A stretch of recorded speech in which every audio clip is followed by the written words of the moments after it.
You are now watching the new episode of iMallyTV. Well, let's not delay because the streets have been talking. And you know what? You guys are to blame.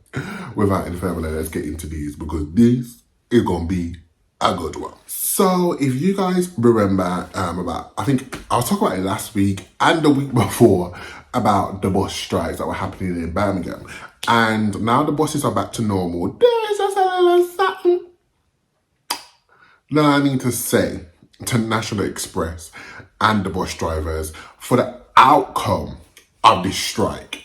So now that the buses are back running, Birmingham realised how much we rely on the buses and how much the community does, and just realised how Birmingham cannot really move without the buses. However, now that you've taken something away, and now we've seen the inconvenience without the buses running, there is going to be a little something that the customers are going to be expecting from the bus drivers and National Express due to the strikes.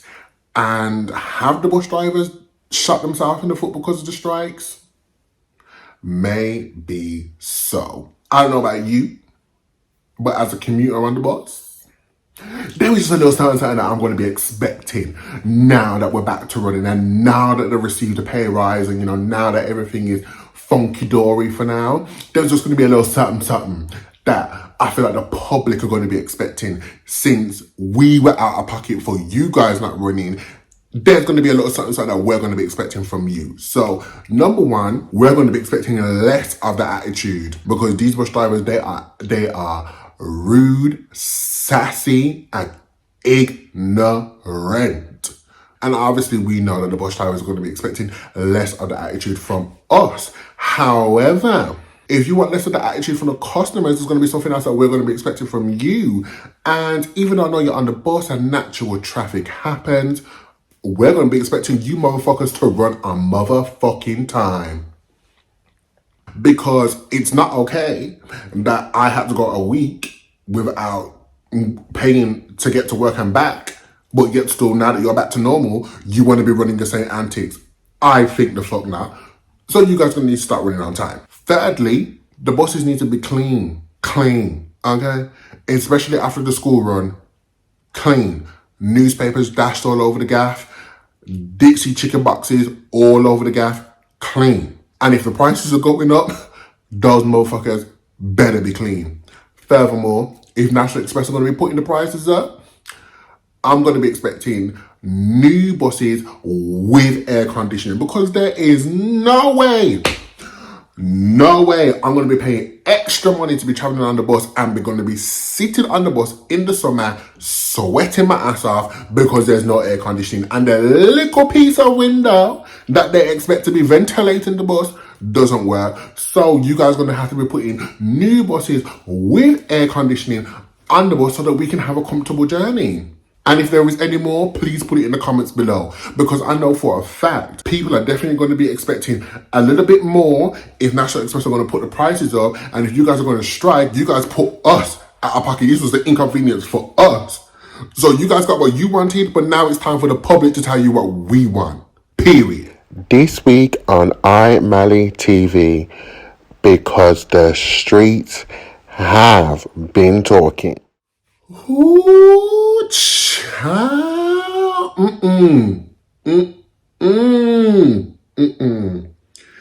This story actually broke my heart. Like when I saw this story break on Twitter, I was like, it's a wrap. So, Jonathan Major, this whole scandal with Jonathan Major, this domestic violence case about him strangling his girlfriend, it's a wrap. It's a wrap. It's a wrap. And for the people out there that don't think it's a wrap, listen, let's wake up and smell the coffee. Jonathan Major is a black man.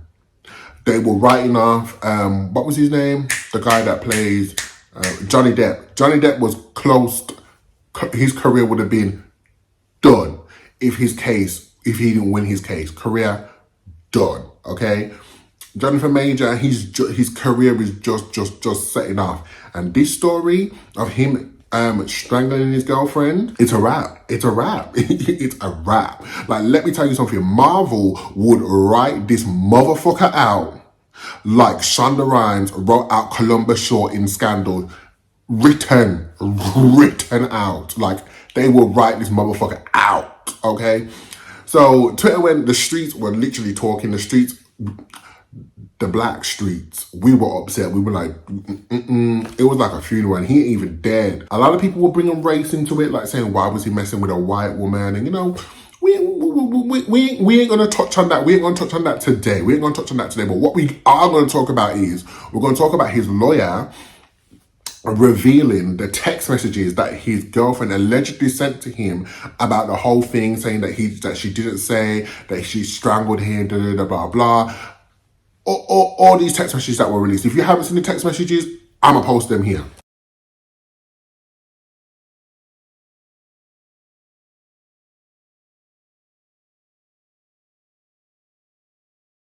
And so she's talking about how it's not true, and she didn't mean to press charges, etc., etc., etc., blah, blah, blah, blah, blah. At this present moment in time, when I was reading the text messages, I was like, you know what? The damage is done. Like, done. I'm glad that Jonathan Major didn't say anything in response to the text messages, because nothing needs to be said. Silence is an answer. However, the streets were not happy about this. The streets were not happy with his lawyer. The streets were like, what use is this? And I was just like, well, I think the lawyer was doing a good job revealing it to the internet to show that he's actually innocent and to try and save his career. However, a lot of the streets were saying that this is making the girlfriend look more of a victim than what the original story was, looking like as to say he was a bully and controlling, and looking like as to say like he has actually done stuff like this in the past. So these text messages reveals actually puts him in a worse light than what the lawyers were intending on. Because I was like, oh, this is proving, this is going to defend his case, this is going to show that he didn't do it, blah, blah, blah. But the streets were like, is the lawyer okay? So I need some feedback on this, because me personally, the lawyer was in the right. The streets are saying that the lawyer is in the wrong. What do you think? Let me know in the comments below. Let's have a debate. So, talking about the streets, now this is one of the downfalls of when the streets be talking, because any press is good press. And this has worked out for homeboy Murad Merali. So Murad Merali, he went viral the other day because he was exposed due to his little sex work that he used to do, the foot fetishing, race play, etc., etc., etc. He was exposed. Allegedly, he was cancelled from Twitter, and you know, he made his fame off Love Island, commenting on Love Island and TV shows, reality TV shows, etc., etc., etc. But the streets were talking about this dude. Like, for me personally, I knew about Murad. I knew about Murad. I didn't know about Murad through the sex stuff. I knew about Murad through the Love Island stuff. And he used to post it out on occasional first drop every now and again. I'm like, he aight. Anyway, I knew about Murad before this whole exposure. But let me tell you something. We cannot be mad that Murad has now got a Netflix deal. Shall I tell you the reason why? Because this has worked out in his favor.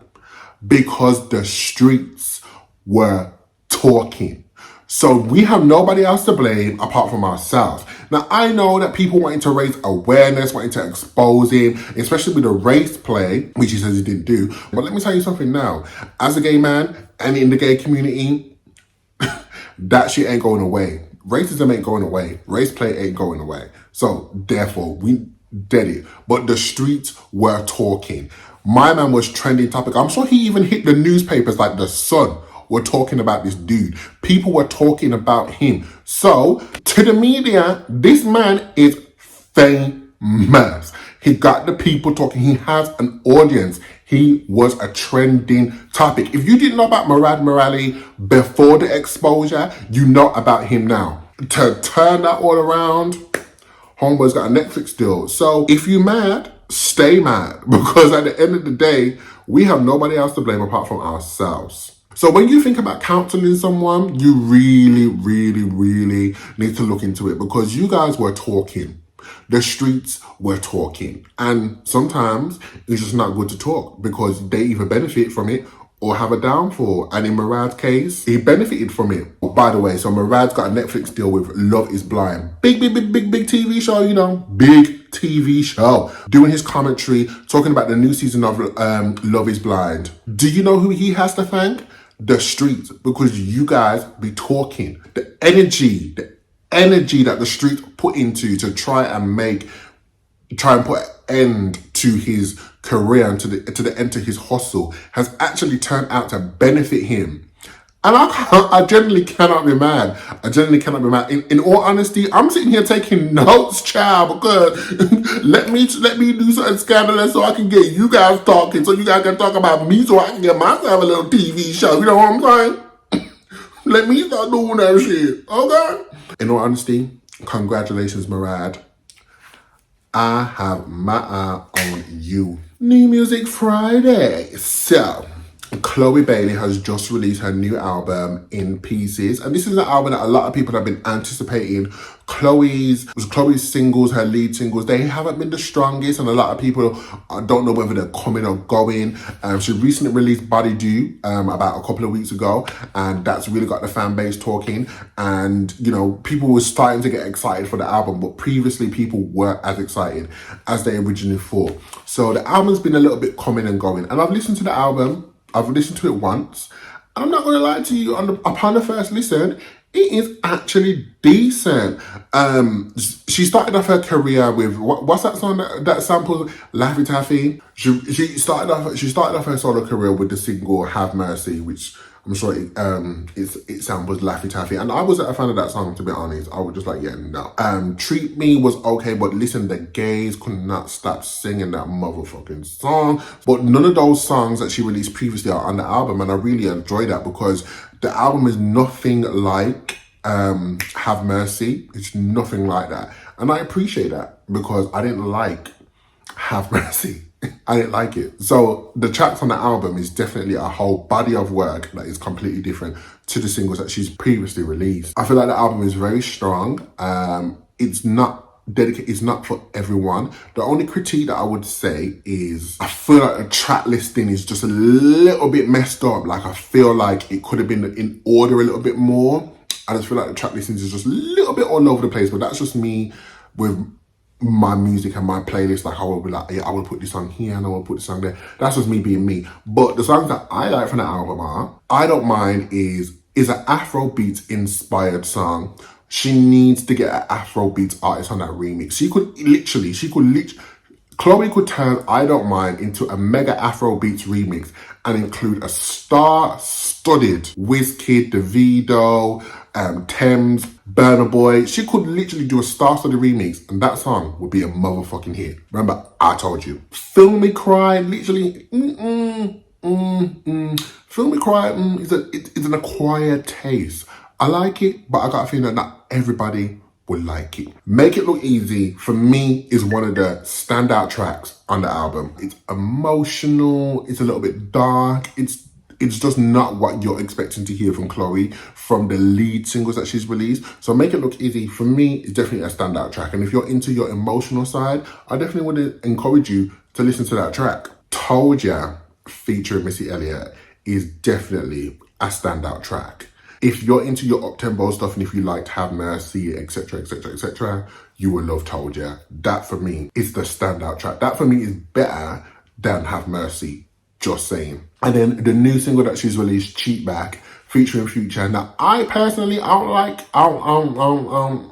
ain't got time for Future. I don't like Future. Future is not my kind of artist. But you see this Cheat Back song? 10 out of 10.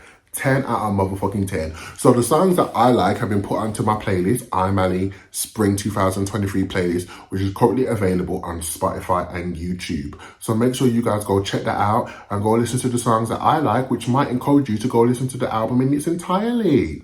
Wow, that is me done for the next 2 weeks. So it's the Easter break here, so I'm taking a break.